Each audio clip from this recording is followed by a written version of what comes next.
And I don't even know if all three of these signings are going to happen. But I think this is just the beginning of a really good summer window. And I'm going to explain why.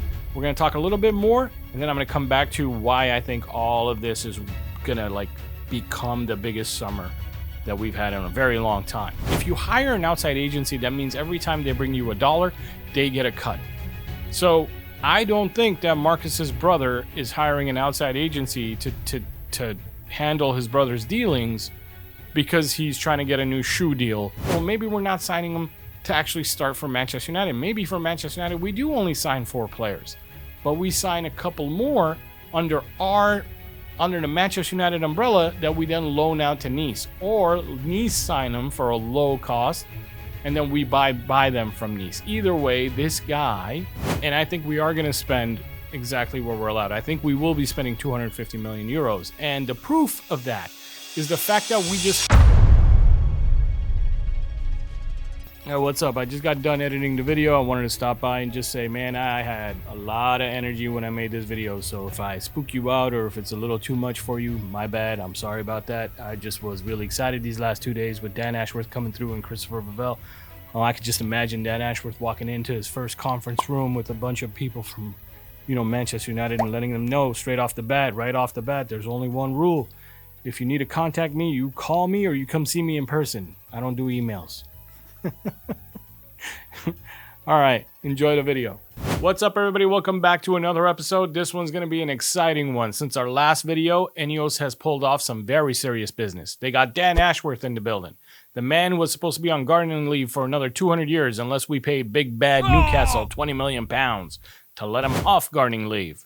Turns out Newcastle ain't that big or bad, and reports are that they settled for less than 4 million pounds. In some reports, it's actually in the mid 2.5 million pound range. I think we pretty much pulled their pants down on this one, and they were desperate for some money to come in for their own PSR issues. I love True Geordie. And guess what? Dan Ashworth did not waste any time. As soon as he got in the building, the first piece of business that he did was sanction the hiring of this man, Christopher Vivell. Christopher Vivell, I believe his name is. Sounds like a dark Sith Lord. I love it, though. Christopher Vivell. Guess what? Christopher Vivell was also in line to actually be hired by Newcastle to take up Dan Ashworth's place. So Dan Ashworth, basically, we got him out of gardening leave, and then we took his replacement from Newcastle, too. So that's twice we pulled their pants down. Sorry, True Geordie, but I can't wait for the next kickoff episode. It's going to be a fun one, watching him pissed off and cursing out Manchester United. Fucking Almiron. Or Almiron. What does he call him? Almiron. Miguel Almiron. When are we going to sell him? His name's Almiron, man. But it's all good. Maybe it is Almiron. We always called him Almiron when he was in the MLS. But anyway, I can't wait to see the next episode of the kickoff. If you guys don't watch the kickoff, go check it out. True Geordie's awesome. I love you, man. Just fun and games. All right, back to our business. The next piece of business I want to talk about is the fact that De Ligt seems like has agreed personal terms with Manchester United and has even decided to take a little bit of a pay cut to come play for us, which is very respectable. I love players who do that. That shows me that he actually wants to come to Manchester United, and that's great. So now we have to agree a deal with Bayern Munich, and hopefully we don't have to pay them 50 million pounds or whatever it is they wanted. I think we wanted to do like 32 million with some add-ons that go up to 40 or 50 million, but they want like 50 million straight up. We'll see what happens there. After that, we're probably going to close out that Xerxes deal if Xerxes decides to come to us. But I don't think he's going to make a decision until after the Euros are over. But hopefully, because I'm hearing Bologna, AC Milan, everybody wants to push him to make a decision. Maybe he'll make a decision sometime this week, and we'll figure that stuff out sooner rather than later, and that would be good. And then there's the Ugarte deal, which may or may not happen. I am not that confident that that deal is going to happen. I think PSG is going to want more money than he's worth, and that we may pull out of the race. I don't know. We'll find out. Now, about all three of these signings, I think this is just the beginning. And I don't even know if all three of these signings are going to happen. But I think this is just the beginning of a really good summer window. And I'm going to explain why. We're going to talk a little bit more, and then I'm going to come back to why I think all of this is going to become the biggest summer that we've had in a very long time. So the next thing I want to talk about is some of the news about Outgoings we've been hearing. We've been hearing things like teams are interested in Aaron Wan-Bissaka. Italian teams, Premier League teams. We've heard that there's, obviously, we already know about the interest in Mason Greenwood, Jadon Sancho. I'm not going to talk about that, but you already know that there are some teams that are interested. But then we're hearing that PSG might be coming in for Marcus Rashford if they get a hint that he's actually willing to go. And we've heard from sources before that we're open to selling McTominay, Maguire, and now Rashford. But, you know, the official word is that the club doesn't want to sell Marcus Rashford and that we want to help him get back to his like glory days or whatever. I don't believe that. I just think that that's something they have to say in case they can't sell him, right? Because Marcus Rashford can only be sold to one team, and that's PSG. I don't think Real Madrid or Barcelona are going to come in for him, and I don't think any other team can actually afford him, and I don't think Bayern Munich's going to come in for him. So I think it's PSG. He's definitely not going to go to Saudi Arabia. So we got to see if this PSG deal works out, if they want him. And if they don't want him, we can't say we didn't want him. We have to say, like, yeah, of course we want to keep him and let him grow. If he wants to leave, then he can leave. That's always going to be the official word from the club because he's a hard player to sell. He's on way too much in wages for other teams to afford. So anyways, the reason why, I mean, I used to think no way we lose Marcus Rashford, but then you heard today that his brother actually got the help of an outside agency or hired on an outside agency to start helping with Marcus's business. That's not a small thing. That didn't happen in years past because every time, if you hire an outside agency, that means every time they bring you $1, they get a cut. So I don't think that Marcus's brother is hiring an outside agency to handle his brother's dealings because he's trying to get a new shoe deal and he needs an outside agency to do that. I think he can handle that kind of business. So he's getting an outside agency to do something he's not experienced in doing. And that's pretty much a transfer. I can't think of anything else that, I mean, his brother already helped him with a book deal. He's already helped him with brand deals and stuff of that nature. So this has got to be something outside of things that his brother is familiar with or knows how to handle. So I don't know, man. I think that there's actually a chance that Marcus Rashford leaves. That doesn't mean he's going to leave. Even if he wants to leave, it doesn't mean he's going to leave because all the numbers have to work out. So there's very, very strong chance that he doesn't leave. But there is a small chance that he does.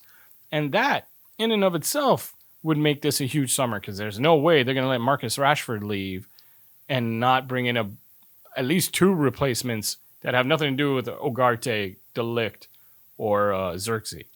So that's another angle you could look at it as it might be a big summer. But again, like I said, he might not leave. And so that angle is not exactly like foolproof. It's not the reason why I think we're going to have a big summer. By the way, if you're still watching this, thank you very much. If you did drop a like on my last video, we were on a goal to try and get 50 likes. We ended up with 44 likes as of today, which is 48 hours after my last video. Thank you so much for 44 likes. I know it's not a lot for other YouTubers. I know other YouTubers get hundreds or thousands or whatever. I'm still on my way to trying to get my first video with 50 likes. So if you're here, you're watching this, you like what I do, drop a like, man. It doesn't take more than a second. My own best friend told me that he doesn't like my videos because he thinks it's a hassle to minimize the darn screen to go to that like button and click on the thumbs up. And I got really mad. So if you're watching this, bro, you better minimize that damn screen and click the like button or don't fucking call me. All right. And that was to my friend, not you guys. You guys, do me a favor, drop a like, man. Drop a like. Thanks. It helps me out. Let's keep going. Okay. So Marcus Rashford's brother got an agent to help him with Marcus's dealings. Okay. He might leave. Now, why do I think that this is going to be a big summer for Manchester United? Here it comes. 1, I've been saying for over a month now in my videos, over a month, probably 2 months, that we have more than enough FFP space to spend 250, 260 million euros this summer without making a single sale and still be within PSR and FFP limits. That's without selling Mason Greenwood, Jadon Sancho, Casemiro, or anybody else. 260 million euros right off the top, still within FFP. So we have the capacity to do it. Now, why do I actually think we're going to do it? Because some people said that even though we have the capacity, we probably won't do it because we want to make sure that we have enough money to spend next summer, which is actually not exactly the way you think about things. I made another video last week, 2 videos ago, where I talked about exactly that. And actually, the title of the video is Why Not Spending FFP Money is like a bad deal. And I think we are going to spend exactly where we're allowed. I think we will be spending 250 million euros. And the proof of that is the fact that we just hired this guy, and bring him up again, Christopher Vivell. I think that's how you say his name. I don't know if that's how you say his name, but I'm going to go with it. Vivell is hired on a short-term basis, literally only for 1 year. His contract's for 1 year, so 2 windows, summer and winter. That's it.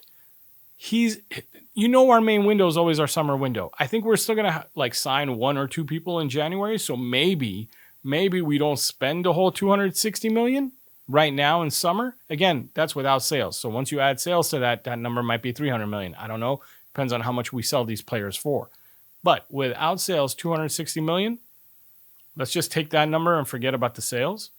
Maybe we only spend 200 million now and keep that 60 million for winter. Point is, though, we have money to spend, and we just hired a specialist in identifying talent, right? He's a talent ID specialist. I'm going to call him head of recruitment, even though that's not his title. He's going to assist in identifying talent. You don't bring that in if you've already identified the talent you're going to sign for the summer. You don't pay a man to do the job you've already done. So you're paying this guy probably a lot of money, because he could have taken a job with Newcastle or somewhere else for decent money that wasn't even a temporary job. He signed on to work with us temporarily to probably prove his worth so we can keep him on permanently. So he's on I love this by INEOS, by the way. Them doing little things like this to make sure that the money they spend and the people they hire and the contracts they sign are actually good for these long-term deals, not just giving away long-term deals without a try before you buy or something like that. So this guy's getting a temporary deal to come in, and he's starting as soon as we can get him a work permit. If we can get him a work permit tomorrow, he starts tomorrow.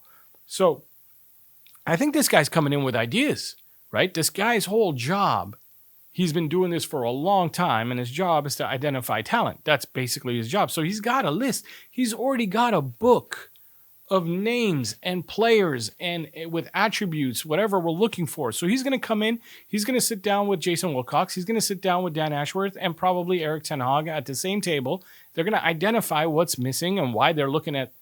I'm just using Ugarte as a example here.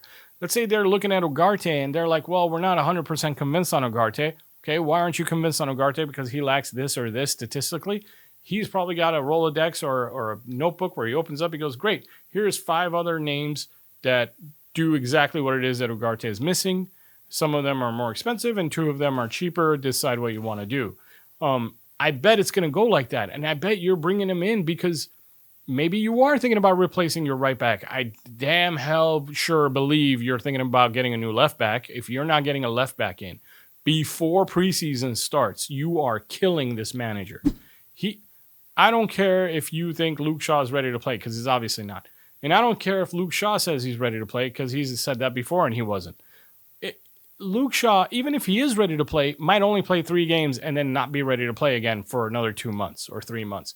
And Malacia, I don't know what's going on with Malacia. He literally didn't play a single minute last season. That is bad. That is not good. That is not something like, oh, he just had a little injury. No, whatever he had was serious. Whatever he had was serious, and it could come back. You can't count on him.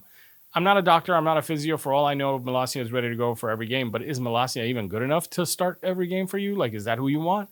He's kind of our backup left back. We need to bring in somebody who can actually play left back, and we need to bring him in before preseason starts because our manager needs to work with him. And then if Aaron Wan-Bissaka is being shopped around, let's say, that means they're not convinced on him either. And I know some people are thinking oh, that's not the priority right now. We're only going to sign this and that, this and that. I don't think so. I don't think you bring this guy in, Christopher Vivell. Welcome, buddy. We don't bring this guy in if we're not serious about signing a handful of players. I'm not talking about the 3 players we talked about and another center back.